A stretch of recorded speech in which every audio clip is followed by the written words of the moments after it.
ভাৰতবৰ্ষৰ প্ৰধানমন্ত্ৰী নৰেন্দ্ৰ মোদীৰ জন্মদিনৰ উপলক্ষে ৭৫খন দেশৰ লগতে যোৰহাটত অনুষ্ঠিত কৰা হৈছে মেগা ৰক্তদান শিবিৰ। এই দিনটোতে অখিল ভাৰতীয় টেৰাপথ পৰিষদ প্ৰতিষ্ঠা দিৱস।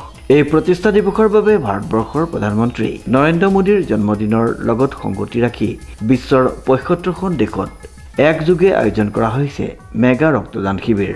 উল্লেখযোগ্য যে যোৰহাটৰ ৰৰৈয়া বিমানকোট, বায়ুসেনা ষ্টেচন যোৰহাট, চিকেবি কমাৰ্চ, কাঠনিবাৰী চাহ বাগান আৰু ঠাকুৰবাৰীস্থিত টেৰাপথ ভৱনত এইকেইটা স্থানত অনুষ্ঠিত হয় বৃহৎ পৰিসৰৰ ৰক্তদান শিবিৰ।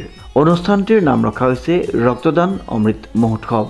এই শিবিৰত বহু উৎসাহী ৰক্তদাতাই অংশগ্ৰহণ কৰে আৰু সমাজৰ বাবে ৰক্তদানে কিমান গুৰুত্বপূৰ্ণ সেই বাৰ্তা জনসাধাৰণলৈ প্ৰেৰণ কৰে। দেশজুৰি একেদিনাই প্ৰায় ৭৫০০টা শিবিৰ আয়োজন কৰা হয় আৰু প্ৰায় ৩ লাখ ইউনিটতকৈও অধিক ৰক্ত সংগ্ৰহৰ লক্ষ্য লৈ এই বিশেষ মহোৎসৱৰ নাম নিবন্ধিত কৰা হয়। প্ৰধানমন্ত্ৰী নৰেন্দ্ৰ মোদীৰ জন্মদিন উপলক্ষে অনুষ্ঠিত এই ধৰণৰ সেৱামূলক কাৰ্যসূচীয়ে একেলগে সমাজত মানৱিকতা আৰু দায়বদ্ধতাৰ বাৰ্তা বহন কৰিছে। অনুপম বৰাৰ ৰিপৰ্ট, নিউজ নাও।